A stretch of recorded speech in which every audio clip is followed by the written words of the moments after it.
जय श्री कृष्णा। राधे राधे। आज आप सुनेंगे जेठ माह की एक साथ 5 व्रत कथा। ये पूर्ण फल देने वाली 5 व्रत कथा है।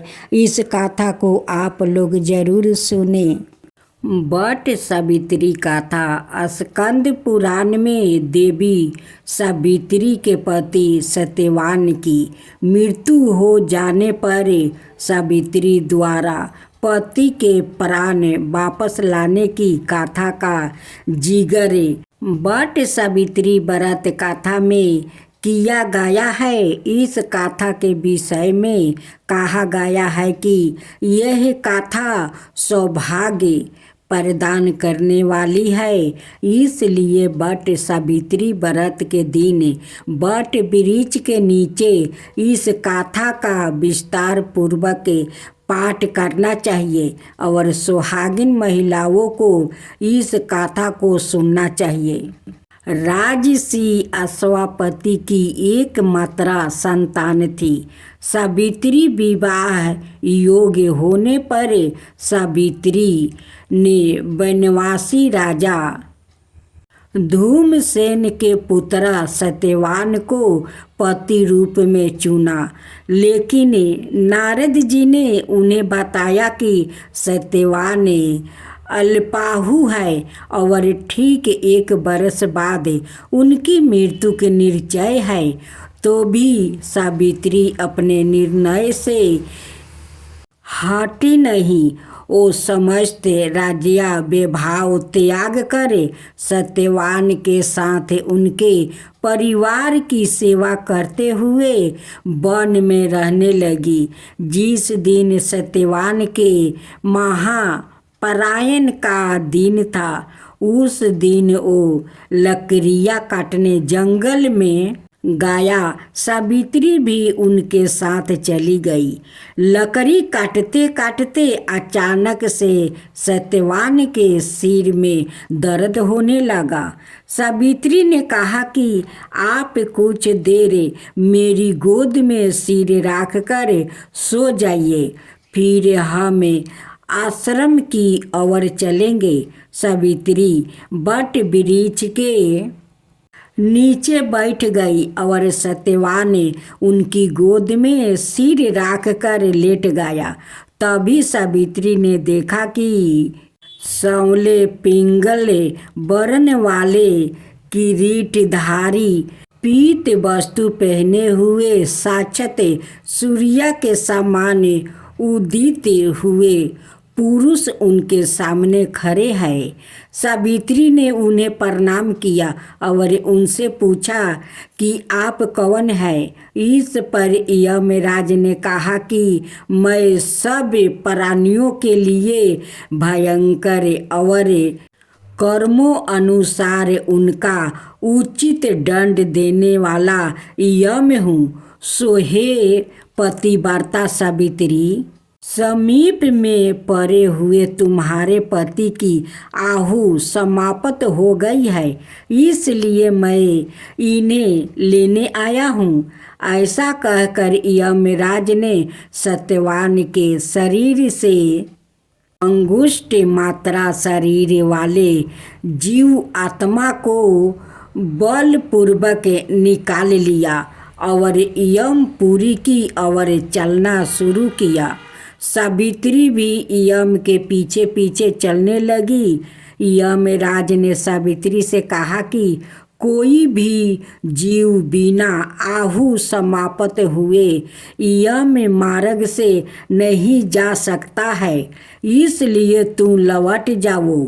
सावित्री ने यमराज से कहा कि आप जैसे सज्जन पुरुष के साथ मैं चल रही हूँ, मेरे पति आपके साथ है, तो मुझे आपके साथ चलने में कोई शर्म और गलनियाँ नहीं हो रही है। दूसरी बात, स्त्रियों के लिए इस पृथ्वी लोक में पति को छोड़कर कोई अन्य स्थान नहीं है, इसलिए मैं आपका गमन कर रही हूँ। सावित्री की मधुर बातें सुनकर यम ने कहा कि मैं तुम्हारी बातों से प्रसन्न हूँ, इसलिए तुम्हें 3 वरदान देता हूँ।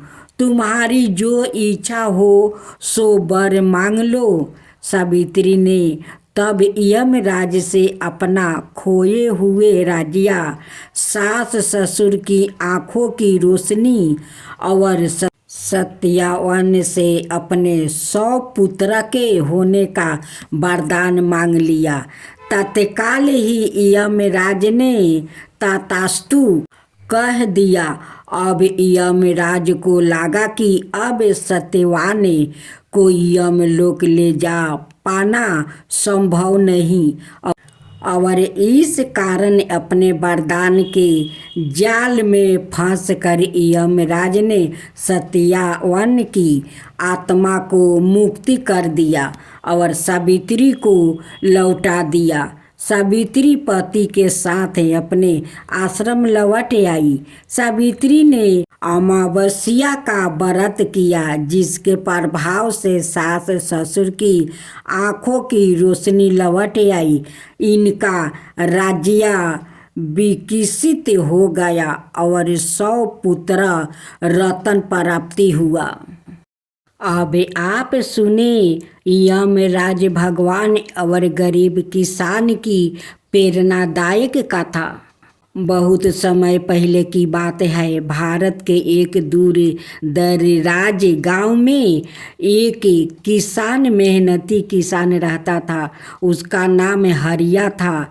हरिया के पास ना तो ज़्यादा ज़मीन थी और ना पैसा, ना कोई बड़ा घर, लेकिन उसके पास था इनाम, मेहनत और भगवान पर अटूट विश्वास। हर रोज सुबह वो सूरज उगने से पहले उठता है, भगवान को नमस्कार करता है और खेतों की ओर निकल पड़ता है। कभी तेज धूप, कभी बरसात तो कभी भूख, कुछ भी उसकी मेहनत को नहीं रोक सकता था। लोग कहते थे कि हरिया गरीब जरूर है, लेकिन उसका मन हीरा है। वो अक्सर एक ही बात दोहराया करता था, मेहनत से डर मत, भगवान देर करता है पर अंधेर नहीं करता है। एक शाम जब हरिया खेत में काम खत्म कर घर लौट रहा था, अचानक एक गहरी गंभीर आवाज उसके कानों में गूंजी, हरिया अब तेरा समय पूरा हो गया है, चल मेरे साथ। हरिया ने चौंक कर देखा। उसके सामने यमराज भगवान खड़े थे। उनका विशाल शरीर, सुनहरा मटुक, भयंकर रूप और उनके साथ उनका वाहन काला भैंसा भी था।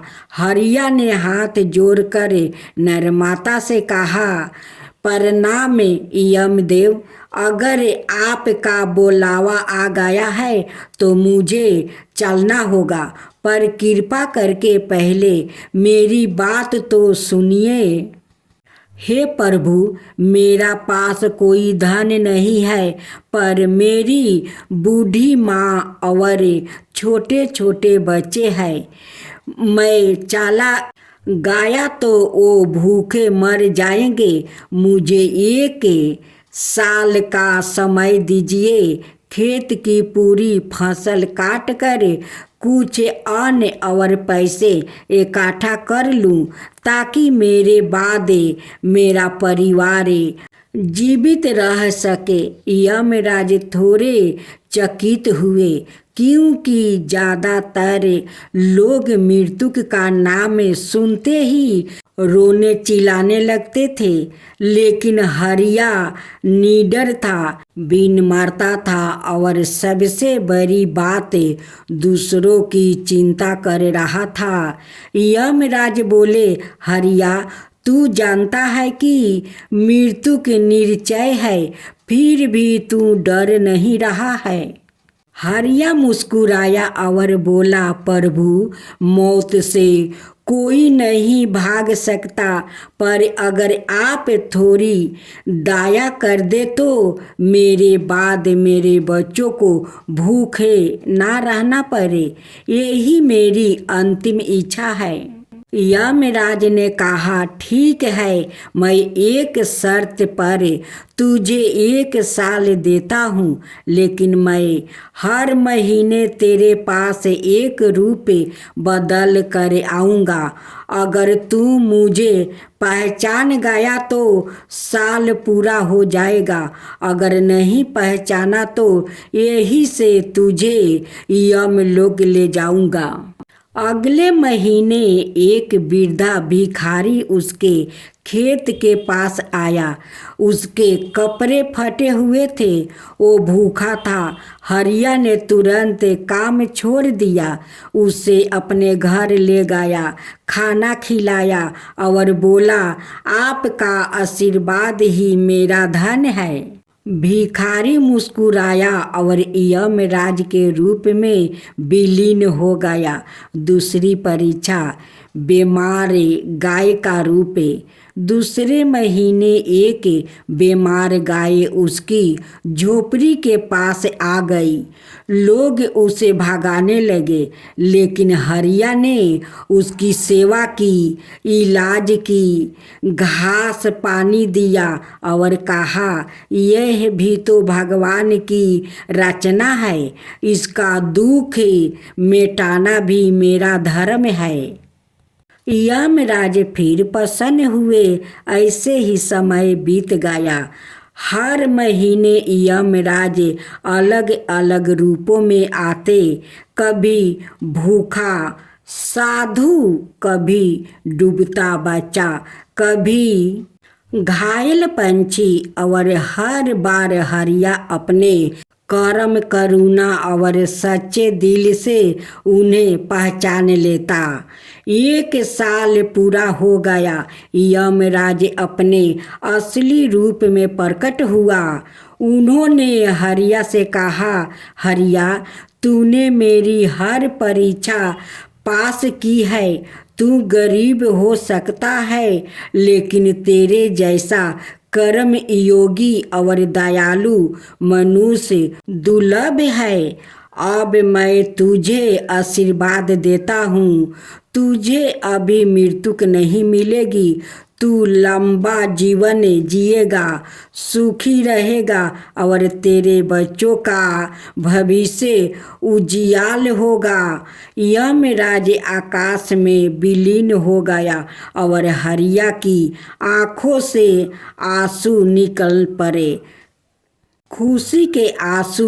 गांव में यह बात फैल गई और हर कोई कहने लगा, भगवान कर्म को देखते हैं, रूप और धन को नहीं।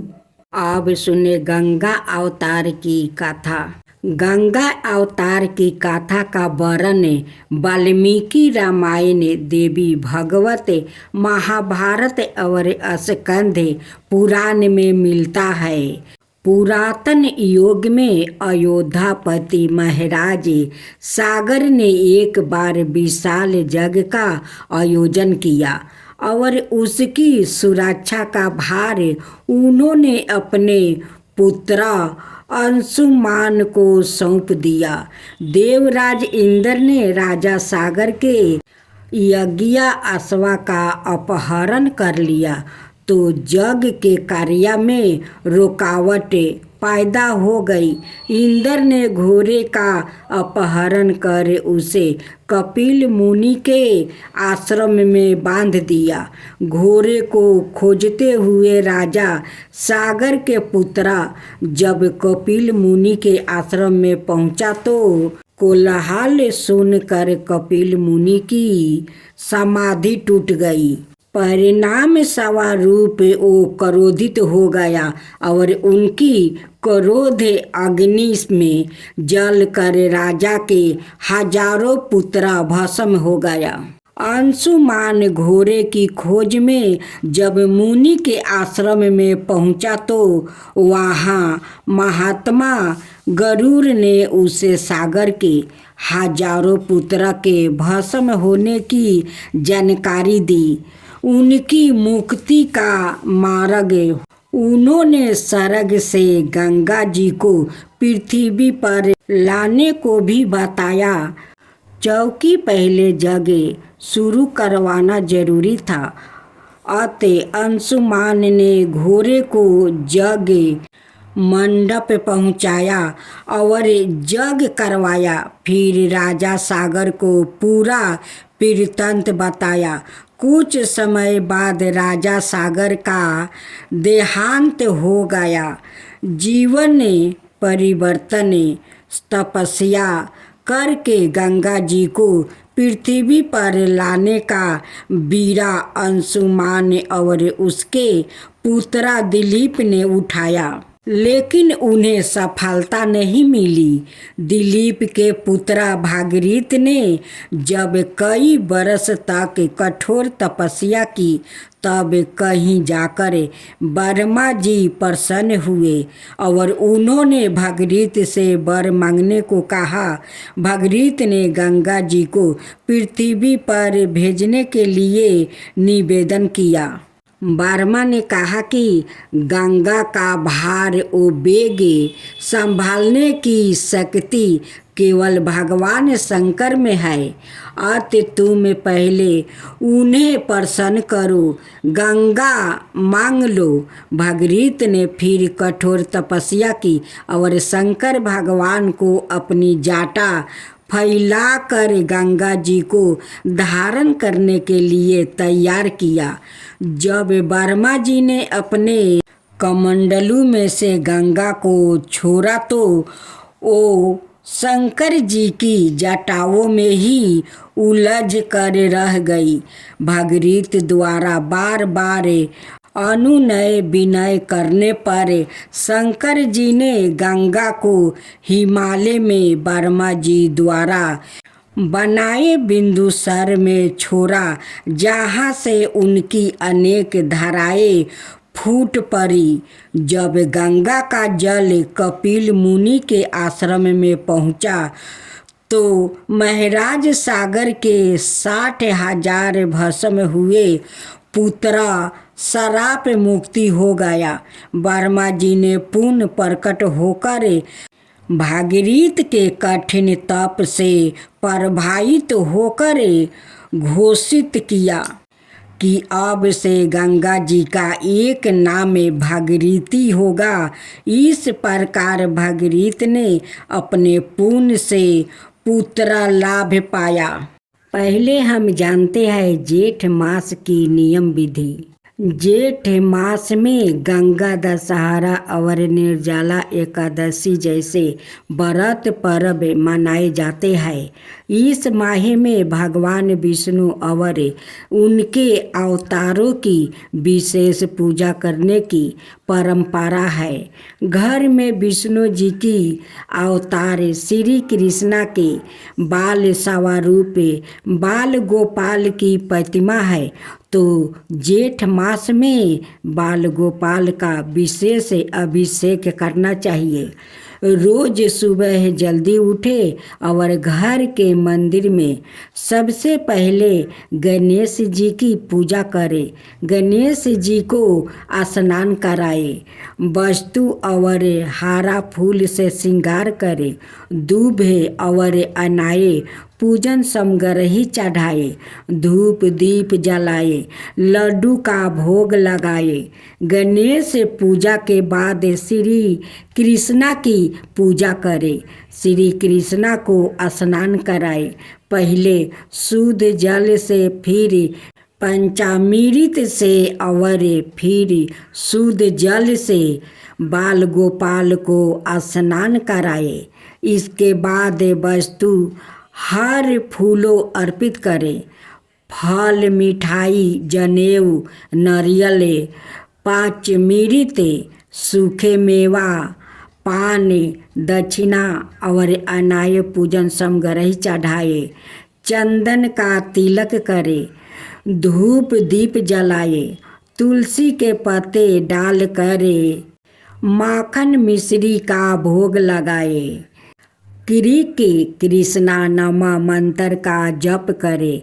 आप चाहे तो ओम नमो भगवते वासुदेवा, ओम नमो भगवते नंद पुत्राया या ओम कृष्णाय गोविंदा नमो नमो मंत्र का जप भी कर सकते हैं। कपूर जलाए, आरती करे, आरती के बाद परिक्रमा करे, पूजा में हुई अनजाने भूल के लिए क्षमा याचना करे। इसके बाद अनाए भक्तों को प्रसाद बांट दे और खुद भी प्रसाद ग्रहण करे। ज्येष्ठ शुक्ला पक्ष में कर सकते हैं या शुभ काम भी कर सकते हैं। इस महीने शिवलिंग पर ठंडा जल चढ़ाना चाहिए। पूजा के साथ ही घर के मंदिर में कुछ देर ध्यान करना चाहिए। किसी मंदिर में या किसी अनाए पबीलक परेश पर पियाऊ लगवा सकते हैं। किसी पियाऊ में मटके का या धान का दान कर सकते हैं। धान, अनाज, जूते, चप्पल, कपड़े और छाता का दान करना चाहिए। किसी गौशाला में गायों की देखभाल के लिए धन का दान करें। गायों को हरी घास खिलाए। पशु पंछियों के लिए खाने और पानी की व्यवस्था करें। घर के आसपास पेड़ पौधों को भी पानी जरूर डालें। ये सारे कार्य करने से विष्णु भगवान का असीम कृपा होता है। ये सारे कार्य अवश्य करना चाहिए। अब सुने ज्येष्ठ गुरु पूर्णिमा, व्यास पूर्णिमा व्रत। महात्म्य हिंदू धर्म में महर्षि वेद व्यास को आदि गुरु स्वीकार किया गया है। इसी पुण्य तिथि को उनका जन्म हुआ था, इसलिए इसे व्यास पूर्णिमा के नाम से भी जाना जाता है। भारतीय संस्कृति में गुरु का स्थान सर्वोत्कृष्ट माना गया है। गुरु पूर्णिमा के दिन अपने गुरु की पूजा करने से हृदय का अंधकार को मिटा देते हैं। वही होता है सच और पूर्ण गुरु। कबीर ने तो गुरु के महात्म्य को व्याख्यात करने के लिए यहाँ तक लिख दिया है कि भगवान से भी अधिक बढ़कर गुरु का महत्व है, क्योंकि उससे प्राप्ति हुए ज्ञान से ही व्यक्ति को अनवरत साधना के मार्ग पर चलने, ईश्वर का स्वरूप और रहस्य जानने का अवसर मिलता है। हमारे प्राचीन शास्त्रों में भी कहा गया है, गुरु ही ब्रह्मा विष्णु और महेश स्वरूप है। इन सबसे बढ़कर गुरु ही साक्षात ब्रह्मा परमेश्वर का स्वरूप हुआ करता है। इसलिए सबसे पहले अपने गुरु को नमस्कार करना चाहिए, क्योंकि आत्मा को परमात्मा से मिलने की एक तरीका है गुरु से। गुरु की महिमा से सारे धर्म ग्रंथ भरे पड़े हैं, जिनमें कहा गया है कि जो गुरु के बिना अपनी मंजिल पाना चाहता है उसे मंजिल नहीं मिलती। नारद को विष्णु की नगरी में प्रवेश इसलिए नहीं मिला क्योंकि उन पर किसी गुरु का सहाय नहीं था। कबीर ने रामानंद को, स्वामी विवेकानंद रामकृष्ण परमहंस को, मर्यादा पुरुषोत्तम श्री राम ने विश्वामित्र को अपना गुरु माना था। आदि काल से यह परंपरा चली आ रही है कि जब विद्यार्थी गुरुकुल में निःशुल्क शिक्षा ग्रहण करते हैं तब प्रति वर्ष गुरु पूर्णिमा के अवसर पर अपने गुरु का विशेष सम्मान कर उनकी पूजा करते थे और यथाशक्ति दान दक्षिणा दिया करते थे। गुरु पूर्णिमा के दिन महाभारत के रचयिता महर्षि वेद व्यास और आदि शंकराचार्य की कथा पढ़ने और सुनने से महान पुण्य मिलता है। व्यक्ति के समस्त पाप नष्ट हो जाते हैं और उसे परम पद की प्राप्ति होती है। पूजन विधि विधान। यह व्रत ओ पूजन ऋषि ने राजा से जंगल में भटकने का कारण पूछा तो मंधाता ने विनम्रता से कहा, ऋषिवर, धर्म विधि से प्रजा का पालन करते हुए भी मेरा राज्य में अकाल पड़ गया है। प्रजा असमय ही भूख प्यास से मर रही है। इसका कारण मेरी समझ में नहीं आ रहा है। इस दुख को दूर करने का उपाय जानने के लिए ही मैं आपके पास आया हूँ। ऋषि ने कहा, हे राजन, अभी चारों युग में ज्येष्ठ सतयुग चल रहा है जो ब्राह्मण प्रधान योग है और धर्म अपने चारों चरणों पर खड़ा है। इस योग में केवल ब्राह्मण ही तप कर सकता है, परंतु आपके राज्य में एक शूद्र तप कर रहा है जिसकी वजह से पूरा राज्य कष्ट उठाने को मजबूर है। तुम्हें उसका वध कर इस दोष को शांत करना होगा। अनाथ जब तक वो जीवित रहेगा प्रजा पर अनेक आपदाएं आती ही रहेगी। राजा मंधाता ने कहा, मुनिवर, मैं उस तपस्वी शूद्र को बिना किसी अपराध के कैसे मारूं? कृपया मुझे धर्म का कोई दूसरा उचित रास्ता बताइए। इस पर ऋषि बोले, हे राजन, इसके लिए आप ज्येष्ठ मास की शुक्ल पक्ष की एकादशी पर दुमा देवसायनी हरिसायनी का व्रत करें। उसके प्रभाव से आपके राज्य में अवश्य ही वर्षा होगी और सारी विपदाएं दूर होकर राज्य में अमन चैन लौट आएगा।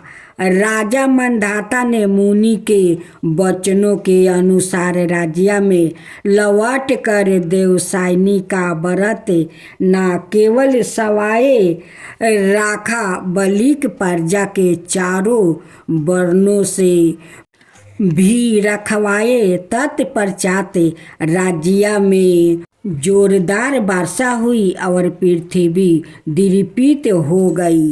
राज्य फिर से धन धनाय से परिपूर्ण होकर सुखहाल बन गया। तभी से यह विश्वास और मान्यता लोगों में प्रचलित है कि जब वर्षा न होने से अकाल की स्थिति हो तो इस व्रत को विशेष तौर पर विधि विधान अनुसार करने से वर्षा अवश्य होती है।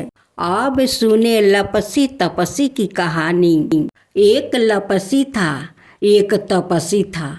तपसी हमेशा भगवान की तपस्या में लीन रहता था।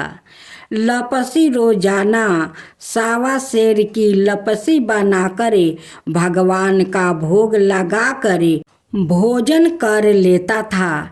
एक दिन दोनों लड़ने लगे। तपस्वी बोला, मैं रोज भगवान की तपस्या करता हूँ, इसलिए मैं बारा हूँ। लपसी बोला, मैं रोज भगवान को सावा शेर लपसी का भोग लगाता हूँ, इसलिए मैं बारा हूँ। नारद जी वहाँ से गुजर रहे थे। दोनों को लड़ता देख कर उनसे पूछा कि तुम क्यों लड़ रहे हो। तपस्वी ने खुद के बारा होने का कारण बताया और लपसी ने अपना कारण बताया। नारद जी बोले, तुम्हारा फैसला मैं कर दूंगा। दूसरे दिन लपसी और तपस्वी नहा कर अपनी रोज की भांति करने आए तो नारद जी ने छुप कर 1.25 करोड़ की एक एक औंठी उन दोनों के आगे रख दिया। तपस्वी की नजर जब औंठी पर पड़ी तो उसने चुपचाप औंठी उठाकर अपने नीचे दबा लिया। लपसी की नजर औंठी पर पड़ी, लेकिन उसने ध्यान नहीं दिया। भगवान को भोग लगाकर लपसी खाने लगा।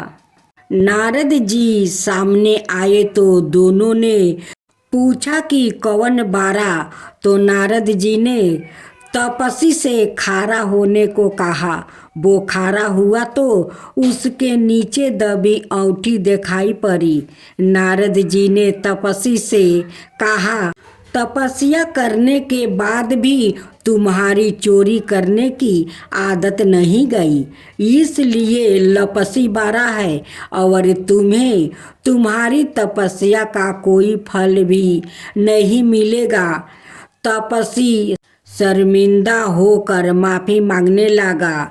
उसने नारद जी से पूछा, मुझे मेरी तपस्या का फल कैसे मिलेगा। नारद जी ने कहा, यदि कोई गाय और कुत्ते की रोटी नहीं बनाएगा तो फल तुझे मिलेगा। यदि कोई ब्राह्मण को भोजन करवा कर दक्षिणा नहीं देगा तो फल तुझे मिलेगा। यदि कोई साड़ी के साथ ब्लाउज नहीं देगा तो फल तुझे मिलेगा। यदि कोई दिए से दिए जलाएगा तो फल तुझे मिलेगा। यदि कोई सारी कहानी सुने लेकिन तुम्हारी कहानी नहीं सुने तो फल तुझे मिलेगा। उसी दिन से हर व्रत कथा कहानी के साथ लपसी तपस्वी की कहानी भी सुनी और कही जाती है।